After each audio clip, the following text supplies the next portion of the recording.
विश्लेषण भारत के विभाजन के बारे में है। जब भी स्वतंत्रता दिवस आता है हम हमेशा विभाजन के बारे में बात करते हैं, आजादी के बारे में बात करते हैं और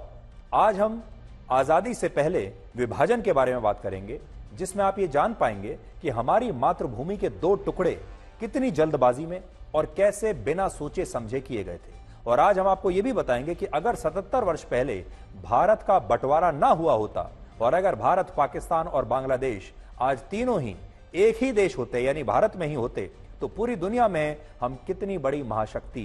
बन सकते थे। लेकिन उससे पहले आपको उत्तर प्रदेश के मुख्यमंत्री योगी आदित्यनाथ का वो बयान सुनवाते हैं जिसमें उन्होंने कहा कि या तो भविष्य में पाकिस्तान का भारत में विलय हो जाएगा या वो हमेशा के लिए मिट जाएगा।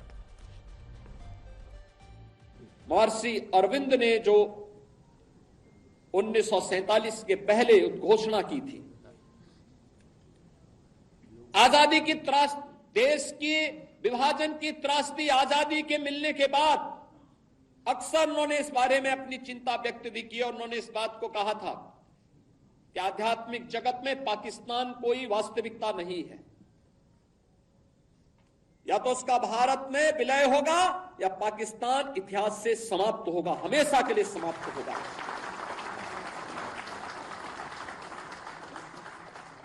क्योंकि आध्यात्मिक जगत में जब जिसका कोई वास्तविक अस्तित्व नहीं है उसको नष्ट ही होना है और उसकी नष्टता, उसके नश्वरता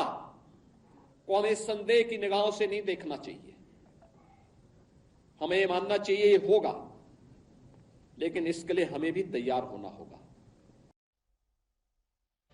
अब आप ये देखिए कि अगर वर्ष 1947 में भारत का विभाजन ना होता तो आज की स्थिति क्या होती।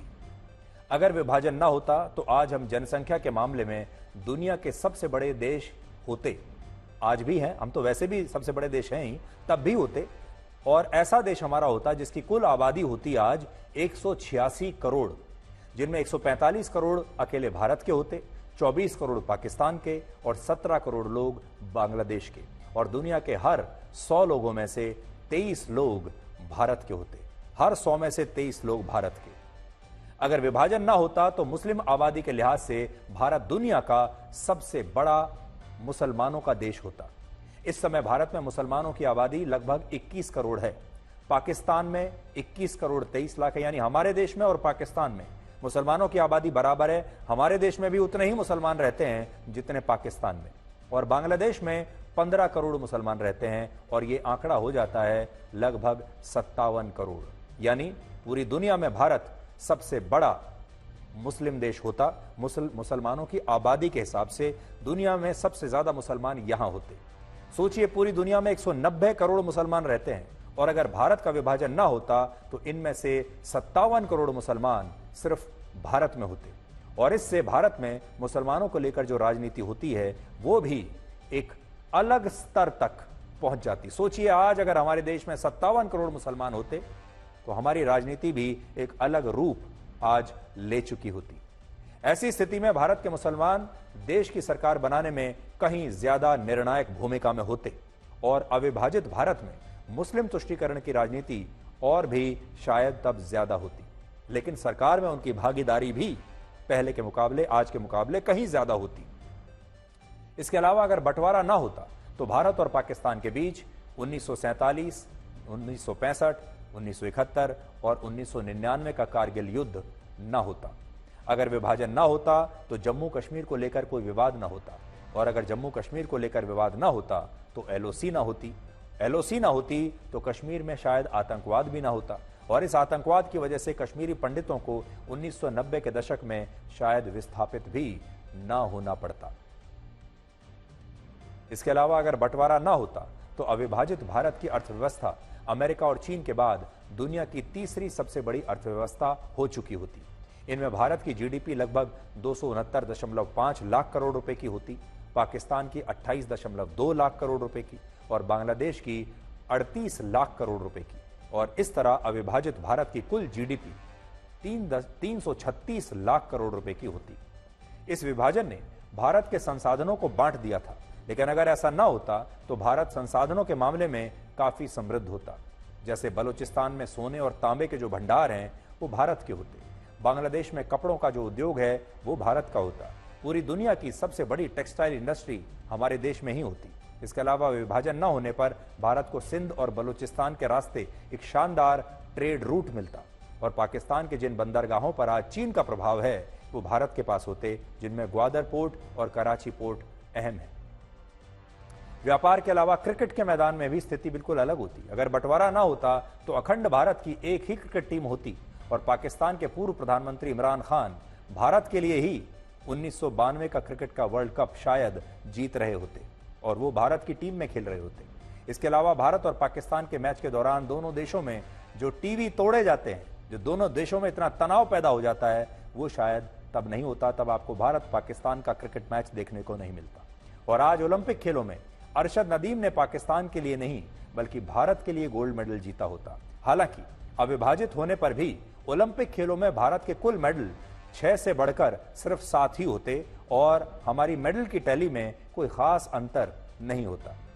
अगर भारत का विभाजन ना होता तो भारत के पास दुनिया की सबसे बड़ी सेना होती, जिसमें 22,73,000 सैनिक होते और हमारे पास चीन से भी आज बड़ी सेना होती अगर हम भारत, पाकिस्तान, बांग्लादेश की सेना को मिला लेते। सबसे बड़ी बात, अगर 77 साल पहले विभाजन ना होता तो शायद आजादी के बाद भारत में जिस तरह पहले प्रधानमंत्री पंडित जवाहरलाल नेहरू, फिर उनकी बेटी इंदिरा गांधी, फिर उनके बेटे राजीव गांधी देश के प्रधानमंत्री बने, तब शायद ऐसा ना हो पाता, क्योंकि बंटवारे के समय मोहम्मद अली जिन्ना की पार्टी मुस्लिम लीग काफी मजबूत थी और जिन्ना मुस्लिम आबादी के बीच काफी लोकप्रिय थे। इसलिए आप कह सकते हैं कि अगर भारत का बंटवारा ना होता तो प्रधानमंत्री पद के लिए जवाहरलाल नेहरू के सामने मोहम्मद अली जिन्ना एक बहुत बड़ी चुनौती होते और आजादी के बाद भारत में जो नेता प्रधानमंत्री बने वो सूची वैसी ना होती जैसी आज है। 3 जून 1947 को जब भारत के आखिरी वाइसरॉय लुई माउंटबेटन ने यह ऐलान किया कि मोहम्मद अली जिन्ना और कांग्रेस पार्टी भारत और पाकिस्तान के विभाजन पर सहमत हो गए हैं, तो इस ऐलान पर वहां मौजूद कांग्रेस पार्टी के लगभग सभी नेता तालियां बजा रहे थे। हालांकि उस समय महात्मा गांधी ने एक प्रार्थना सभा में कहा कि इस बंटवारे के लिए ब्रिटिश वाइसरॉय को दोष देने का कोई फायदा नहीं, क्योंकि इसके लिए अविभाजित भारत के नेता स्वयं जिम्मेदार हैं। यहां एक और बड़ी बात यह कि 15 अगस्त की जिस तारीख को भारत को आजादी मिली, वो तारीख हमने नहीं चुनी थी, बल्कि ये तारीख अंग्रेजों ने चुनी थी।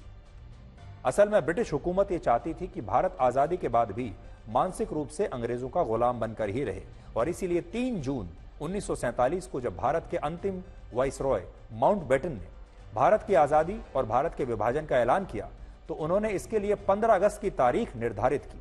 और इस तारीख को इसलिए चुना गया क्योंकि यह दिन ब्रिटेन के लिहाज से काफी गौरवशाली दिन था, क्योंकि इसी दिन वर्ष 1945 में जापान ने दूसरे विश्व युद्ध के दौरान आत्मसमर्पण किया था और अपनी हार स्वीकार की थी। इसलिए अंग्रेजों को लगा कि अगर भारत को 15 अगस्त के दिन आजादी दी गई तो भारत के इतिहास में यह तारीख अमर हो जाएगी और जब जब भारत की आजादी की तारीख का जिक्र होगा तब तब ये बात दोहराई जाएगी कि इसी दिन जापान ने दूसरे विश्व युद्ध में ब्रिटेन और दूसरे देशों के समक्ष आत्मसमर्पण किया था। यानी ये ब्रिटेन का एक तरीके से विजय दिवस था। यानी अंग्रेजों ने भारत की आजादी की तारीख में भी मिलावट की थी और आज भी हमारे देश की स्वतंत्रता दिवस की तारीख में ब्रिटेन की विजय गाथा का उल्लेख आता है, जिससे आप समझ सकते हैं कि अंग्रेजों ने किस तरह भारत को मानसिक रूप से अपना गुलाम लंबे समय तक बनाकर रखने की कोशिश की।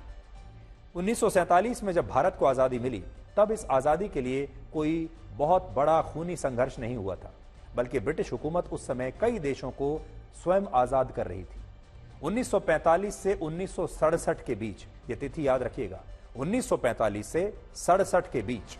ब्रिटेन ने 20 से ज्यादा देशों को आजाद किया, जिनमें 1948 में श्रीलंका और बर्मा को आजादी मिली, 1957 में घाना और मलेशिया को, 1962 में जमैका को, 1963 में केनिया को और 1965 में सिंगापुर को ब्रिटेन से आजादी मिली। सबसे बड़ी बात यह कि जिसे भारत ने आजादी कहा, वो आजादी अंग्रेजों के लिए सिर्फ एक ट्रांसफर ऑफ पावर थी, लेकिन भारत का जो विभाजन हुआ उसमें 10 लाख से ज्यादा लोग मारे गए। लेकिन इन 10 लाख लोगों को सबने भुला दिया और भारत की आजादी का श्रेय कुछ मुट्ठी भर नेताओं को दे दिया गया। यह है हमारा इतिहास। इसके अलावा भारत के बीच विभाजन की लकीरें एक ऐसे व्यक्ति ने खींची जो 1947 से पहले कभी भारत आया भी नहीं था, भारत के बारे में कुछ नहीं जानता था, और इस व्यक्ति का नाम था सिरिल रेडक्लिफ। रेडक्लिफ को भारत और पाकिस्तान के बीच सीमा रेखा खींचने के लिए सिर्फ 5 हफ्ते का समय दिया गया, और इन 5 हफ्तों में रेडक्लिफ 95% से ज्यादा उन इलाकों में कभी गया भी नहीं जहां उन्होंने भारत और पाकिस्तान के बीच ये सीमा रेखा खींची थी। रेडक्लिफ को यह बात पता थी कि उसने भारत और पाकिस्तान के बीच जो सीमा रेखा खींची वो सही नहीं है, और यह बंटवारा लाखों लोगों की जान ले लेगा, और बाद में यही हुआ। रेडक्लिफ ने भारत और पाकिस्तान के बीच अपने मन से, अपनी सुविधा से जो सीमा रेखा खींची, उससे 111 गांव भी बट गए, और इन गांवों का कुछ हिस्सा पाकिस्तान में चला गया, कुछ हिस्सा भारत में रह गया, और यह बड़ा अजीब सा बंटवारा था। इसके अलावा रेडक्लिफ ने एक इंटरव्यू में खुद यह बात मानी कि उसने हवाई जहाज से दौरा करते हुए, ऊपर से देखते हुए यह बात पाई कि लाहौर में हिंदुओं की संपत्ति ज्यादा है, लेकिन क्योंकि विभाजन के दौरान पाकिस्तान के हिस्से में वो कोई बड़ा शहर नहीं दे पाए थे, इसलिए उन्होंने लाहौर को पाकिस्तान को दे दिया। और रेडक्लिफ ने तब यह भी कहा कि पाकिस्तान के लोगों को खुश होना चाहिए कि उनकी वजह से उन्हें लाहौर जैसा शहर मिल गया, वरना लाहौर भारत में होता। दुख की बात यह कि जब एक अंग्रेज इस तरह से भारत माता के टुकड़े कर रहा था, या कुछ मुट्ठी भर अंग्रेज भारत माता के टुकड़े कर रहे थे, तब भारत के बहुत सारे नेता यह तय करने में व्यस्त थे कि किसे अगली सरकार में कौन सा मंत्रालय मिलेगा।